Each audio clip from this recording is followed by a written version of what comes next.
ونصلي على رسوله الكريم أما بعد فأعوذ بالله من الشيطان الرجيم بسم الله الرحمن الرحيم فلولا ألقي عليه أسورة من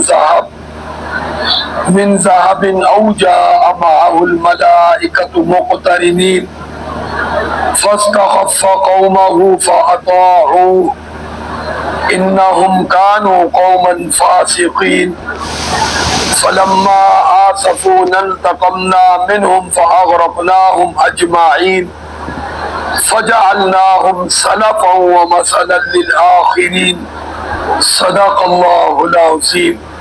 درود شریف پڑھیں. اللهم صل على محمد وعلى آل محمد كما صليت على إبراهيم وعلى آل إبراهيم إنك حميد مجيد. اللهم بارك على محمد وعلى آل محمد كما باركت على إبراهيم وعلى آل إبراهيم إنك حميد مجيد. 25واں پارہ سورۃ الزخرف اور رکوع نمبر 5 آج مکمل ہو رہا ہے سورۃ الزخرف کا، اور آخری 4 آیات مبارکہ اس رکوع کی تلاوت کی گئی اور سورت کی آیت نمبر 53، 54، 55 اور 56 تلاوت کی گئی. فرعون کا تکبر اور قوم کی بے وقوفی اور قوم کا پھر انجام یہ اللہ نے ذکر فرمایا ہے. فرمایا فلولا القی علیہ اسورۃ من ذہب. فرعون نے قوم کو بے وقوف بنانے کے لیے کہا کہ کیوں نہیں ڈالا گیا علیہ موسیٰ علیہ السلام پر اسورۃ من ذہب، کنگن سونے کے، یعنی سونے میں سے سونے کے کنگن موسیٰ علیہ السلام کو کیوں نہیں پہنائے گئے. اپنا ہاتھ لہرا کر بتانے لگا دیکھو میرے ہاتھ میں سونے کے کنگن ہیں، یعنی ان کو عزت و شرافت کی چیز بطور سونا پیش کر کے اس بات کی طرف مائل کر رہا ہے جس طرح گزشتہ کل کے سبق میں گزرا ہے کہ اس نے کہا میرے پاس بادشاہت ہے مصر کی اور میرے گھر کے سامنے اور نیچے نہریں جاری ہیں، اور پھر ہاتھ لہرا کر بتایا کہ دیکھو میرے ہاتھ میں سونے کے کنگن ہیں، ریشمی کپڑے پہنتا تھا ریشم کے اور عمدہ گھوڑے پر سوار ہوتا. ظاہری بات اللہ نے مادی چیزیں دے رکھی تھی جو فانی ہے، اور ان کو قوم کے سامنے لا کر ان کو بطور عزت کی وہ چیزیں ثابت کرنے کی کوشش کر رہا تھا، اور نعوذ باللہ موسیٰ علیہ السلام پر اپنی برتری ظاہر کرنے کی کوشش کر رہا تھا. جس طرح پیچھے گزرا ہے ام انا خیر، کہ میں موسیٰ سے بہتر. اور دوسری بات کہنے لگا او جاء معہ الملائکۃ مقترنین، یا ہوتے موسیٰ علیہ السلام کے پاس آنے والے فرشتے جو ہمارے سامنے موسیٰ پر ایمان لاتے، تصدیق کرتے، اور وہ قطار در قطار ہوتے. حالانکہ ایک بات ذہن میں رکھیں، فرشتوں کا زمین پہ آنا جانا لگا رہتا ہے. اللہ نے میری اور آپ کی اس مادی آنکھ میں دیکھنے کی صلاحیت نہیں رکھی، ہم فرشتوں کو دیکھ نہیں سکتے، اور اگر خدا نخواستہ کوئی جھلک نظر آ جائے تو ہم برداشت نہیں کر سکتے، ہمارے میں طاقت نہیں. آپ خود دیکھیں پاک پیغمبر صلی اللہ علیہ وسلم نے جبرائیل امین کو صرف 2 مرتبہ آتا ہے دیکھا تھا، ایک مرتبہ زمین پر اور ایک مرتبہ سدرۃ المنتہا پر. آپ خود دیکھیں کہ ان کی صلاحیتیں ہر لحاظ سے اعلیٰ ہیں.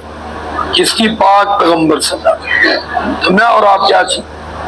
ہمیں تو وہ جن اگر تھوڑا سا نظر آ جائے تو بخار ہی نہیں ہوتا تھا، چیخیں نکل جاتی، حالانکہ جن سے زیادہ لطیف فرشتہ ہوتا ہے. بہرحال اللہ رب العزت نے فرمایا فاستخف قومہ، یہ باتیں کر کے اس نے قوم کو بے وقوف بنایا، قوم بے وقوف بن گئی بے وقوف۔ اور پھر قوم نے کیا کیا؟ فَأَطَاعُوا، فرعون کی اطاعت، فرعون کی فرما برداری کی، سوائے ایک مرد اور عورت کے کوئی موسیٰ پر ایمان نہیں لایا علیہ الصلوۃ والسلام۔ عورت کون سی تھی؟ حضرت آسیہ رضی اللہ عنہ، فرعون کی بیوی، وہ ایمان لے آئی۔ اور ایک فرعون کی قوم کا مرد تھا جس کو مرد مومن کہتے ہیں، جس کے نام پر قرآن میں سورت موجود ہے، اس سے پچھلا پارہ 24واں جو سورت مومن ہے، حامیم سجدہ سے پہلے وہ اسی مرد مومن کے نام، جس نے جب موسیٰ علیہ السلام کے قتل کا فرعون نے پروگرام بنایا، اس وقت وہ بھاگتا ہوا فرعون کے پاس ہے، کیوں قتل کرنا چاہتے، جرم کیا ہے؟ بہرحال اللہ رب العزت فرماتے ہیں انہم کانوا قوما فاسقین، ساری قوم بے وقوف بن کے فرعون کی اطاعت کرنے لگی تو اللہ فرماتے وہ سارے فاسق، راستے سے بھٹکے ہوئے، کیونکہ سیدھا راستہ وہ تھا جو موسیٰ علیہ السلام بتا رہے، غلط راستہ وہ تھا جس پر فرعون تھا اور قوم کو لے گیا۔ بہرحال اللہ رب العزت فرماتے ہیں جب کوئی ہماری نافرمانی کرتا ہے تو پھر ہمیں غصہ آتا ہے، جب ہمیں غصہ آتا ہے تو ہم پکڑ لیتے ہیں، ہم بھی پھر پکڑ لیتے۔ تو اس کا ذکر ہوا فلما آسفوا، فرمایا انہوں نے ہمیں غصہ دلایا، موسیٰ علیہ السلام کی بات کو نہیں مانا، حالانکہ جب قوم کے سامنے فرعون یہ بات کہہ چکا تھا کہ اے موسیٰ تو اپنے رب سے دعا کر، یہ مصیبت ہم سے ٹل جائے، اننا لمہتدون، ہم تیری بات مان لیں گے۔ تو قوم کو چاہیے تھا کہ فرعون تو چلو بادشاہ ہونے کے ناطے، اپنے دعوے کے ناطے، یا اس کی تو پوجا ہو رہی تھی، اس بات کی وجہ سے اکڑا رہا، قوم میں کس بات کی اکڑ، اس کو تو چاہیے تھا بات مان لیتے، کیا کر لیتے بولو بھائی، ہم مان لیتے۔ فرعون کو تو سجدہ ہو رہا تھا، چلو وہ تو غرور میں تھا، اس نے تو اس لیے نہیں مانا، ہاں جی، قوم کو کیا مل رہا تھا سوائے ذلت کے؟ کچھ نہیں مل رہا تھا۔ اور موسیٰ علیہ السلام کی بات ماننے میں قوم کو عزت ملنی تھی، جس طرح مرد مومن کو کتنی بڑی عزت ملی کہ آج بھی قرآن میں اس کا ذکر خیر چل رہا ہے۔ حضرت آسیہ کو کتنی بڑی عزت ملی کہ جنت میں اللہ نے محمد رسول اللہ کی زوجہ بنا دی۔ تو قوم کو تو عزت ملنی تھی، قوم نے ذلت کو اختیار کیا، فرعون تو تھا ہی ذلیل، ہاں جی۔ تو اس لیے بہرحال اللہ فرماتے ہیں انہوں نے ہمیں غصہ دلایا اور پھر انتقمنا، ہم نے انتقام لیا، پکڑ لیا ہم نے۔ کیا کیا؟ فرمایا کہ فاغرقناہم اجمعین، سب کو غرق کر دیا، فرعون سمیت سب کو پانی میں غرق کر دیا۔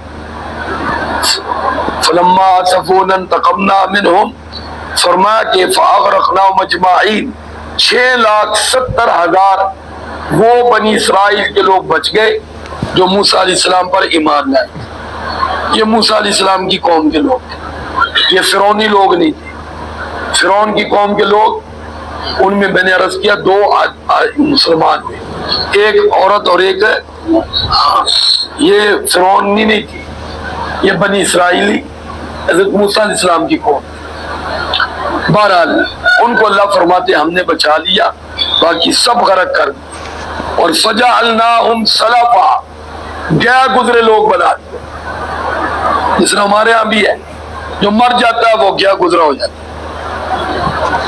اب جو بھی اس کے بارے میں کہے گا اس کے منہ کی بات ہے، نہ وہ جواب دے رہا ہے نہ ہمارے پاس موجود ہے، نہ بولو ہمارے پاس، ہاں۔ جس طرح کوئی آدمی مر جاتا ہے تو آ جاتے ہیں جنازے میں، زندگی میں نہ حال پوچھتے ہیں نہ دل کو صاف کرتے، اپنا تو وہ دیکھ رہا ہے تو نہ اس کو کوئی فائدہ ہے، لوگوں کو منہ دکھا رہے ہیں، ایسا بھی ہوتا ہے نا میرے بھائی۔ تو اس لیے جو گیا گزرے لوگ ہوتے ہیں بس ان کے واقعات ہی پیچھے رہ جاتے ہیں، نہ انہوں نے پلٹ کے آنا ہے نہ انہوں نے جواب دینا ہے، اس لیے فرمایا ان کو بھی کیا گزرا کر۔ پھر فرمایا وَمَثَلًا لِلْآخِرِينَ، بعد میں آنے والوں کے لیے ایک مثال بنا دی۔ جس طرح اب بھی قرآن میں اس کا ذکر کیوں کیا جا رہا ہے کہ میں اور آپ سنبھل جائیں، سنبھلنے کا وقت ہے۔ ہم سے پہلے بھی بڑے بڑے آئے چلے گئے، اب یہ دیکھو یہ سارے خالی ہاتھ میں، یعنی کوئی اچھا عمل ان کے پلے نہیں تھا جن کو اللہ نے غرق کیا، دنیا میں بھی تباہ آخرت میں بھی تباہ، خسرت دنیا والآخرہ، دنیا میں بھی نقصان آخرت میں بھی نقصان۔ وہ جن کنگنوں پر، جن گھوڑوں پر، جن محلوں پر، جن نہروں پر فرعون کو غرور تھا وہ دنیا میں ہی رہ گئے، غرق ہو گیا، سب کو یہی چھوڑ دیا۔ قدرتی بات ہے انسان دنیا میں آتا ہے تو بدن پر کپڑا بھی نہیں ہوتا، ہاتھ خالی، دنیا سے جاتا ہے تو زیادہ سے زیادہ بدن پہ کپڑا لے کے جاتا ہے کفن کی صورت میں، باقی اپنے اعمال ساتھ ہوتے ہیں، وہ اچھے ہیں یا برے۔ اگلا سارا معاملہ اعمال پر دار و مدار ہے، اچھے ہیں تو اچھا انجام ہے، برے ہیں تو برا انجام ہے۔ تو انسان کی دنیا کی ساری کمائی اس کے عمل ہے۔ عمل کیا ہے؟ زبان کا بول، آنکھ کا دیکھنا، کان کا سننا، ہاتھ سے کوئی کام کرنا، پاؤں سے کسی بات کس طرف چل کے جانا۔ جس طرح مسجد کی طرف آتا ہے، جب کوئی مسلمان باوضو چلتا ہے ہر قدم پر ایک نیکی ملتی ہے، گناہ معاف ہوتا ہے، درجہ بلند ہوتا ہے، اور یوں ہے جیسے احرام باندھ کے حج کو جا رہا ہے، گھر سے وضو کر کے چلنے کا یہ ثواب ملتا ہے۔ اس لیے جب یہ پیارے آقا صلی اللہ علیہ وسلم نے ذکر کیا تھا، جو صحابہ دور تھے چاہتے تھے مسجد کے قریب کھڑا جائے، وہ بھی خوش ہو گئے کہ چلو ہر قدم پر نیکی زیادہ ملے، اور چھوٹے چھوٹے قدم اٹھاتے تاکہ زیادہ سے زیادہ نیکیاں ملیں۔ تو یہ چیزیں ساتھ جانی ہے میرے بھائی، اس کے بارے میں میں نے اور آپ نے ہر وقت دیکھنا ہے کہ یہ کام اچھے ہو رہے ہیں یا برے ہو رہے ہیں، آنکھ صحیح دیکھ رہی ہے یا غلط، کان صحیح سن رہا ہے یا غلط، زبان صحیح بول رہی ہے یا غلط، ہاتھ پاؤں صحیح استعمال ہو رہے یا غلط۔ بس اس کا محاسبہ کرنا ہے، مال صحیح کمایا جا رہا ہے یا غلط، صحیح جگہ خرچ کیا جا رہا ہے یا غلط، بس اس کا آپ نگرانی کرنی ہے۔ یہی ہمارے ساتھ جانے ہیں، یہ ہمارے گھر بھی یہی رہ جانے ہیں، ہمارے بدن کے کپڑے، پاؤں کی جوتیاں، جیب کا موبائل اور پیسہ، یہ سب دنیا کی مادی چیزیں، کوئی بھی ساتھ نہیں لے جانے والا۔ اللہ رب العزت کی بارگاہ میں دعا ہے اللہ رب العزت ان لوگوں کا یہ حال پڑھ کر ہمیں اپنا حال درست کرنے کی اللہ ہمیں توفیق عطا فرمائے۔ وآخر دعوانا ان الحمدللہ رب العالمین۔ درود شریف پڑھ اللہم صلی علی محمد وعلی آل محمد کما صلیت علی ابراہیم وعلی آل ابراہیم انکا حمید مجید۔ اللہم بارک علی محمد وعلی آل محمد کما بارکت علی ابراہیم وعلی آل ابراہیم انکا حمید مجید۔ لا الہ الا اللہ محمد رسول اللہ صلی اللہ علیہ وسلم۔